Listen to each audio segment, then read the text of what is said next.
Jadi oleh karena itu, ya, perjuangan para ulama kalau tidak didasari oleh bukti yang nyata kepada umat, ini tidak akan pernah tuntas. Nah, sebetulnya ya kalau kita mau jujur membaca sejarah, para nabi, para rasul itu yang pertama diajarkan itu adalah hal yang nyata. Pengalaman spiritual dulu yang diajarkan. Jadi syahadat itu bukan teori dulu, bukan ucapan dulu, tapi pengalaman dulu. Makanya ya ketika memasuki ya area ini, maka di sini kan semuanya dibalik. Ya, di sini semua dibalik. Kita diajarkan untuk mengalami yang nyata dulu. Penjelasan-penjelasan itu belakangan. Bahkan tanpa penjelasan pun, kalau sudah mengalami yang nyata, kita akan kuat mengimani sesuatu yang Allah berikan kepada kita. Nah, harusnya ya semua kita ini umat Islam untuk kembali kepada Al-Quran, melihat bagaimana sistematika Al-Quran mengajarkan keyakinan kepada umat. Ternyata Quran tuh mengajarkan yang nyata dulu. Jadi penjelasan dan teori itu belakangan. Tapi kebanyakan ya proses pendidikan agama di kita, pembelajaran agama itu lebih banyak pada aspek-aspek penjelasan dan teori. Dan sedikit sekali pengalaman yang nyata itu diberikan. Jadi kita bersyukur ya, karena kita ini kan belajarnya tidak pedagogik tapi andragogik. Jadi kalau kita itu, kalau orang kebanyakan belajar renang itu dari kelas dulu, kalau kita langsung disuruh tenggelam dulu. Gitu. Nah, dari situlah kita perlahan-lahan ditolong sedikit demi sedikit kan. Lalu mungkin sekarang ada yang baru bisa ngapung dikit, ada yang udah ngapung beneran gitu kan. Ya itu masing-masing di antara kita berbeda satu dengan yang lain tergantung relaksasinya. Ya, kalau kita bisa rileks, ya kita bisa ikhlas, bisa tulus, bisa lentur, insya Allah. Makanya yang lentur itu kan biasa mengalir ya. Yang lentur itu mengalir. Coba perhatikan di selokan. Kalau airnya sudah habis, sisanya apa? Sampah. Apalagi kayu, ada karung, itu kan? Ada baju bekas, ada plastik, betul nggak? Nah, kenapa mereka itu tersangkut? Nggak lentur. Coba air. Dek, ngalir sini. Dek, ngalir sini. Dek, ngalir sini. Ngalir aja terus. Banyak rintangan karena dia lentur. Gitu. Makanya orang yang kaku, ya, dalam belajar agama, nggak lentur. Biasanya nyangkut. Ini maksud saya, nyangkut. Mati kan tidak ditanya, tidak ada ujian ketika mati.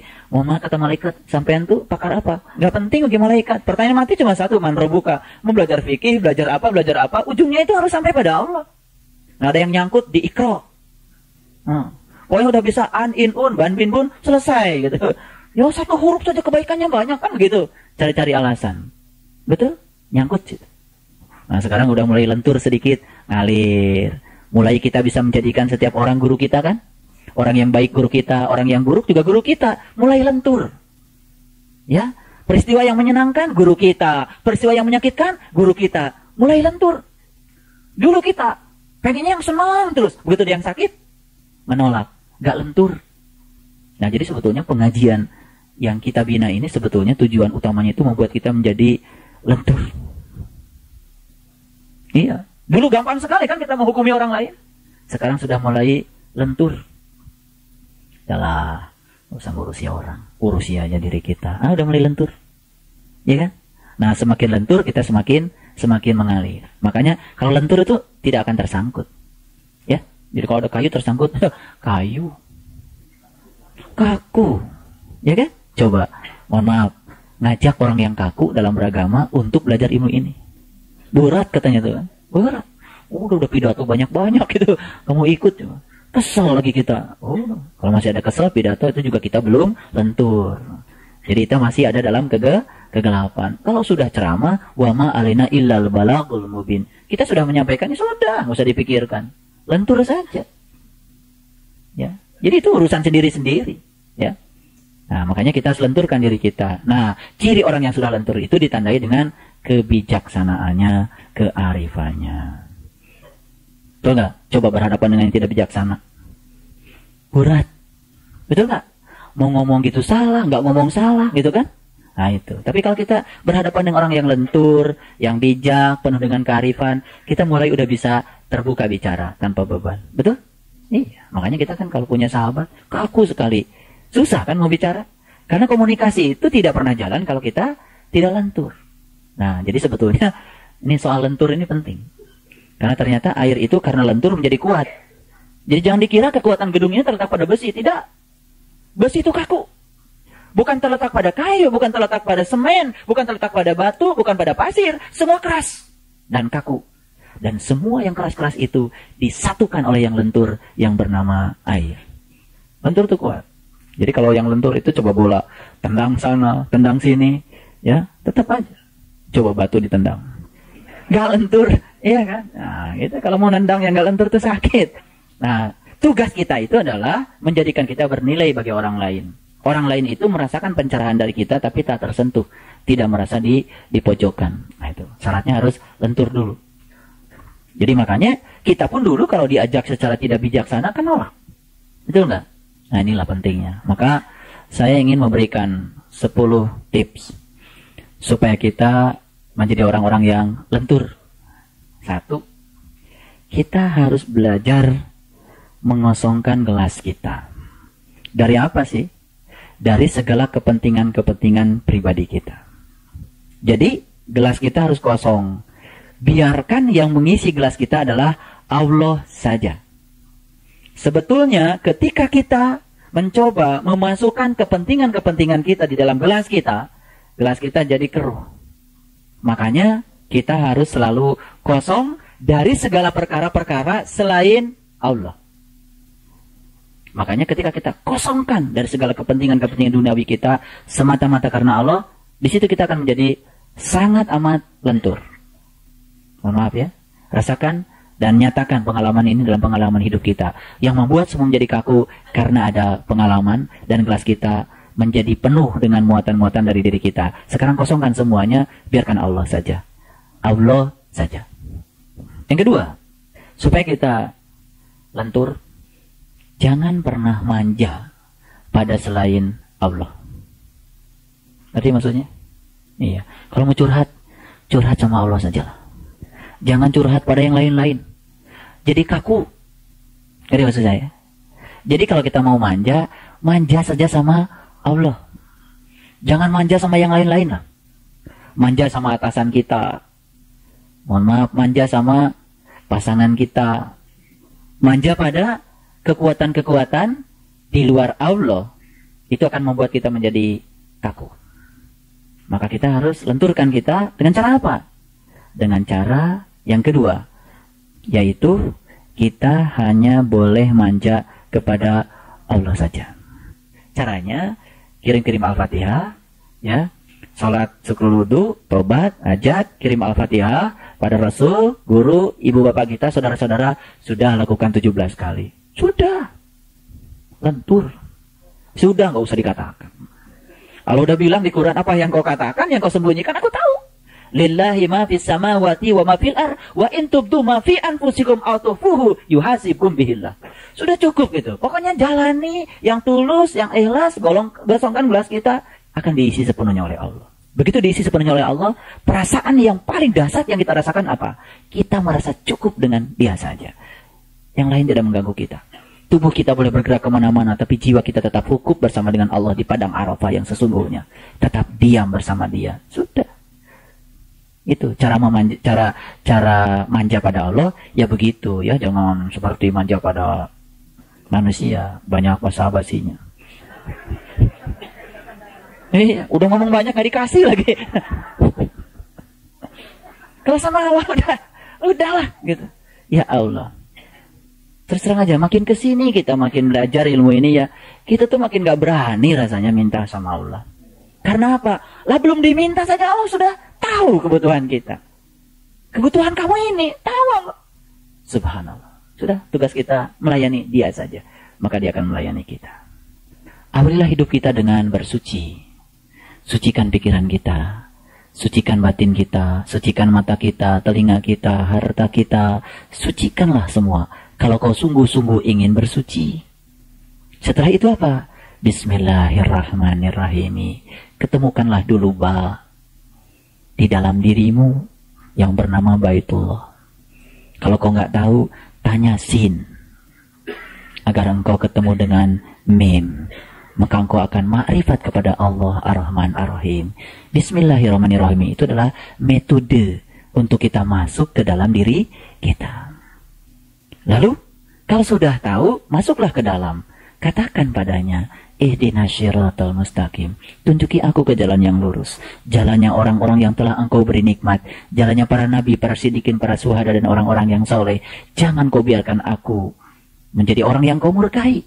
Dan jangan pula engkau biarkan aku menjadi orang yang tidak tahu jalan pulang kepadamu. Sampailah kepada tujuan. Begitu sampai kepada tujuan, sudah menyaksikan tajallinya bersama Allah, baru di situ katakan, Iyyaka na'budu wa iyyaka nasta'in. Saya ingin katakan sekali lagi, rasakan kalimat itu. Jangan seperti dulu. Iyyaka na'budu wa iyyaka nasta'in. Iyyaka na'budu wa iyyaka nasta'in. Bersyukur kita mendapatkan cara baca yang benar dari seorang yang ummi. Saya sudah ngaji dari dulu. Begitu dengar Pak Kadarto bilang begitu, saya cuma menangis dan sami'na wa ata'na. Sangat masuk akal. Di situ kita merasakan getaran yang sangat luar biasa. Begitu kita sampai, lalu kita katakan, Iyyaka na'budu wa iyyaka nasta'in. Hanya kepadamu aku menyembah. Hanya kepadamu aku minta tolong. Aku enggak mau curhat pada siapapun kecuali padamu. Aku tidak mau mengeluh pada siapapun kecuali padamu. Karena engkau tanpa aku mengeluh pun telah hadir padaku dan memenuhi segala kebutuhanku. Tanpa kita mengeluh. Setelah itu, Maliki Yaumiddin. Karena engkaulah yang menguasai segalanya. Bumi dan langit kepunyaanmu, diriku kepunyaanmu. Aku tak memiliki apa-apa. Karena apa yang kau titipkan padaku hanya hak guna pakai saja sepanjang aku diizinkan olehmu. Begitu kita lepaskan semuanya, tidak ada kekhawatiran takut kehilangan apapun. Tidak ada. Tapi begitu kita tidak khawatir takut kehilangan apapun, maka kita tidak akan kehilangan apapun. Karena kehilangan apapun berasal dari kekhawatiran kehilangan apapun. Itu pikiran kita yang mengundangnya. Setelah itu kemudian Ar-Rahman Ar-Rahim. Terima kasih Tuhan. Aku yakin semua yang terjadi dalam hidupku adalah bagian dari kasih sayangmu. Kita tidak pernah melihat bencana. Kita tidak pernah melihat ujian. Itu bahasa-bahasa yang berbeda-beda. Yang kita lihat di semesta ini cuma satu. Ar-Rahman Ar-Rahim. Ketika usaha kita gagal, yang kita lihat Ar-Rahman Ar-Rahim. Ketika kita sakit, yang kita lihat Ar-Rahman Ar-Rahim. Ketika banyak peristiwa yang menghantam kita, yang kita lihat cuma satu. Ar-Rahman Ar-Rahim. Maka Allah katakan, walillahil masyriqi wal maghrib, fa aina ma tuwallu fasama wajhullah. Orang yang telah menjadi ulul albab, kemanapun dia memalingkan wajahnya, di situ dia cuma mendapati Allah Ar-Rahman Ar-Rahim. Allah Ar-Rahman Ar-Rahim. Subhanallah. Setelah sampai di fase Ar-Rahman Ar-Rahim, masuk pada fase yang lebih tinggi lagi. Alhamdulillahi Rabbil Alamin. Segala puji hanya milikmu. Engkau adalah Rabb, keberadaan di balik semua semesta ini. Apapun yang terjadi karena keberadaanmu yang meliputi semesta ini. Makanya Quran mengatakan, wa akhiru da'wahum anil hamdulillahi Rabbil Alamin. Maka akhirilah ajakanmu dengan alhamdulillahi Rabbil Alamin. Jadi mulai sekarang ikuti perintah Nabi. Ucapkan alhamdulillah dan bersabar, dan ucapkan alhamdulillah dan bersyukur. Itu kata Nabi.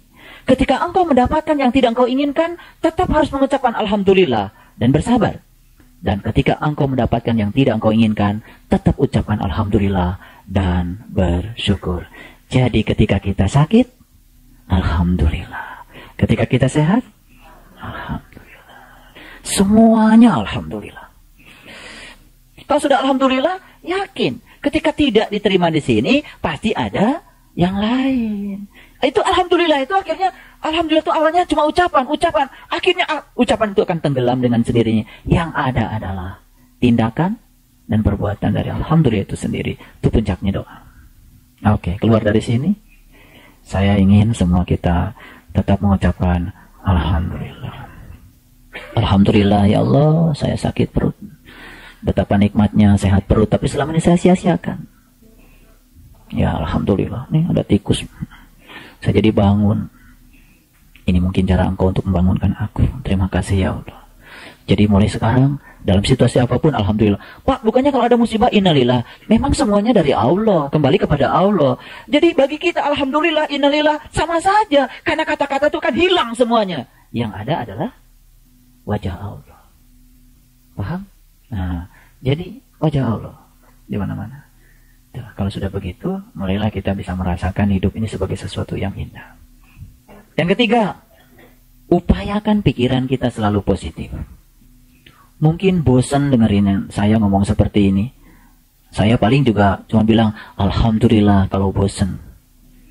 Bosan saja dengerin saya ngomong, kelakuan masih negatif. Apalagi kalau tidak bosan. Jadi alhamdulillah juga.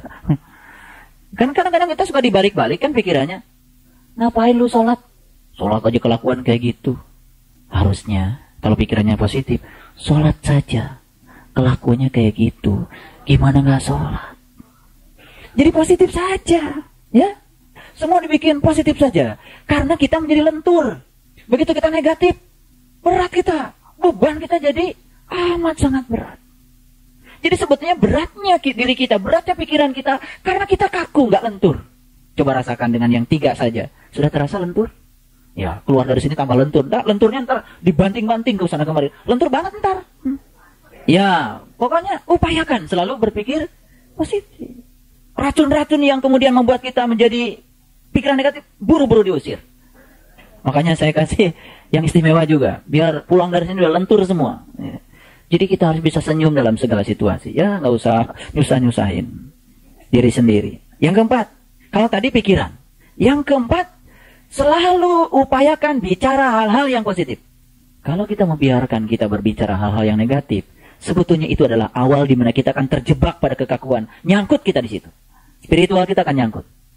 Jadi bukan hanya pikiran yang harus dipositifkan, tapi juga kita berupaya berkata, karena tidak tertahan biasanya. Apa saja yang ingin dikomentari. Ya kan? Iya, pokoknya gini, ambil yang paling minimal. Kalau kita tidak bisa berbuat baik kepada orang lain, jangan mencelaknya. Gitu aja. Jadi kalau kita nggak bisa nyumbang, ya udah jangan berkomentar. Gitu. Itu sudah yang paling maksimal itu. Jadi kalau kita tidak bisa membantu orang lain, ya sudah jangan mengejeknya. Gitu. Pokoknya kadang-kadang kita tidak terasa. Ini kebiasaan loh. Kalau tidak dikendalikan, keinginan untuk berkomentar ini biasanya suka muncul. Tiba-tiba. Apa saja dikomentari. Ingatlah pokoknya itu. Jangan komentar. Upayakan berbicara yang positif. Terlalu banyak sebetulnya di luar kita itu. Tapi saya itu kadang-kadang begini berpikirnya. Jadi begitu banyak kata-kata yang kotor di luar diri kita. Itu sebetulnya bagi kita. Itu adalah kesempatan untuk membuat kita tidak teracuni dan semakin kita bersih. Bagaimana kita tidak terpancing? Latihannya itu justru ketika kita bergaul dengan orang yang kata-katanya baik-baik terus. Ya sebenarnya nggak ada ujian. Tapi ketika kita bergaul dengan orang-orang yang kotor, kemudian kita tetap berkata baik, di situ terasa. Gitu. Jadi kita juga tidak usah komentar. Begitu, ini ngomongnya kok gak enak banget. Udah nggak apa-apa. Ya. Orang lain punya hak untuk berbicara tidak enak kepada kita. Dan kita punya hak untuk tidak merasa tidak enak. Jadi merasa enak saja. Ya kan? Pusing-pusing. Sampai gak bisa makan gara-gara orang lain ngomong. Nanti aja kalau ada yang makanan enak, makan aja biasa. Kurus gitu gara-gara orang lain ngomong gak karuan. Ya salah sendiri. Ya kalau udah kena penyakit makan, mati sendiri nggak ikut orang yang ngomongin ikut mati. Yang ke-5. Ini ingat untuk membuat kita lentur. Yang ke-5, kalau tadi pikiran. Yang ke-3, yang ke-4, yang ke-5 kata-kata. Jadi jangan biarkan mulut kita berkata hal yang negatif. Dan yang ke-6, selalu memvisualisasikan pikiran kita pada hal-hal yang positif. Ini kata kuncinya adalah visualisasi. Tahu visualisasi? Visual itu apa? Gambaran, ciptaan, mencipta, menggambar hal-hal yang positif-positif saja. Ini maksud saya, menggambarkan hal yang positif. Ya, jangan menggambarkan macet, jangan menggambarkan susah parkir. Pokoknya gambarkan, visualisasikan, saya pasti gitu. Karena visualisasi itu penting. Ketika orang itu dari awal sudah visualisasinya negatif, kaku dia. Segala nggak jadi biasanya. Dan untuk menjadikan kita mengalir, dan lentur, itu kuncinya satu. Visualisasikan sesuatu yang positif. Baik. Yang ke-6. Belajar memanfaatkan setiap kesempatan untuk peningkatan kualitas diri. Ngerti maksudnya? Kalau kita ngaji, meningkat kualitas diri kita, itu standar. biasa. Tapi ketika kita mendapatkan yang tidak enak, lalu kita bisa gunakan hal yang tidak enak itu sebagai kesempatan untuk meningkatkan kualitas diri, itu sudah mulai agak luar biasa. Tambah tidak enak situasinya, tapi kita tetap damai dan bisa memanfaatkan situasi untuk pengembangan diri, pengembangan kualitas diri, itu baru luar biasa. Jadi kalau habis ngaji pada baik-baik, itu standar. Standar. Tapi habis dihajar orang, habis difitnahin orang, dia bisa menjadikan fitnah dan hajaran orang itu sebagai tangga untuk membuat dia naik. Nah, ini luar biasa. Jadi, kesimpulannya apa? Kesempatan itu datang setiap saat. Sesungguhnya bagi kita, setiap saat itu adalah sekolah kita. Setiap jam adalah jam pelajaran kita. Setiap orang adalah guru kita. Yang baik adalah guru kita. Yang tidak baik pun sebetulnya adalah guru kita. Sekarang mari kita gunakan setiap momen, setiap kesempatan. Itu adalah kesempatan untuk kita menjadi lebih baik. Jadi sebetulnya kuncinya adalah siapa yang bisa memanfaatkan kesempatan itu, dia akan menjadi lebih baik. Yang tidak bisa memanfaatkan kesempatan, dia akan termasuk orang-orang yang merugi. Wal asri innal insana lafi khusr. Demi waktu, sesungguhnya manusia itu rugi. Siapa yang rugi itu? Dia tidak bisa memanfaatkan setiap kesempatan untuk peningkatan kualitas diri. Baik. Kesempatan itu begitu sangat luar biasa. Yang ketujuh, fokus pada segala hal yang bersifat peningkatan kualitas rohani. Kalau tadi itu memanfaatkan kesempatan, tidak cukup karena kita harus fokus. Nah, ini kadang-kadang sebetulnya kita itu sering tidak merasakan apa-apa ketika kita itu kehilangan fokus. Dan fokus pada apa yang kita kerjakan untuk peningkatan kualitas rohani kita, itu akan menyebabkan proses percepatan pelenturan kita juga akan mudah tercapai. Yang kedelapan, ya, berusahalah untuk menjadi yang terkuat. Berusahalah untuk menjadi yang terkuat. Maksudnya apa? Jangan cengeng. Ya, jangan cengeng. Biasanya cengeng itu ketika kita sering membanding-bandingkan diri kita dengan orang lain. Padahal kita tuh memang sudah diberi porsi sendiri oleh Allah. Cuman kita tidak yakin kalau apa yang sedang kita jalani itu adalah porsi kita. Karena kita tidak pernah sukses menjadi diri kita. Coba kita perhatikan. Anjing menjadi sangat luar biasa ketika dia memerankan diri sebagai anjing. Kucing menjadi sangat luar biasa ketika dia memerankan diri sebagai kucing. Nah, jadi kucing aja yang baik. Burung menjadi luar biasa ketika dia memerankan diri sebagai burung. Sendok menjadi luar biasa ketika dia memerankan diri sebagai sendok. Gitu. Manusia juga akan menjadi luar biasa ketika dia memerankan diri sebagai manusia. Nah, sekarang ini menjadi tidak luar biasa. Kenapa? Karena banyak manusia yang mencuri peran-peran lain yang dititipkan kepada yang lain. Peran anjing diambil, peran kucing diambil, peran harimau diambil. Itu. Nah, makanya ingat buku saya. Menjadi manusia itu tujuannya apa? Supaya kita memerankan diri sebagai manusia. Kemuliaan manusia terletak pada ketika dia memerankan diri sebagai manusia.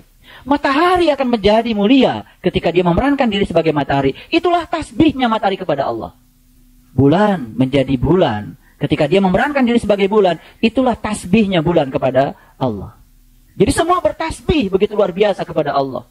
Rumput memerankan diri sebagai rumput. Padi memerankan diri sebagai padi.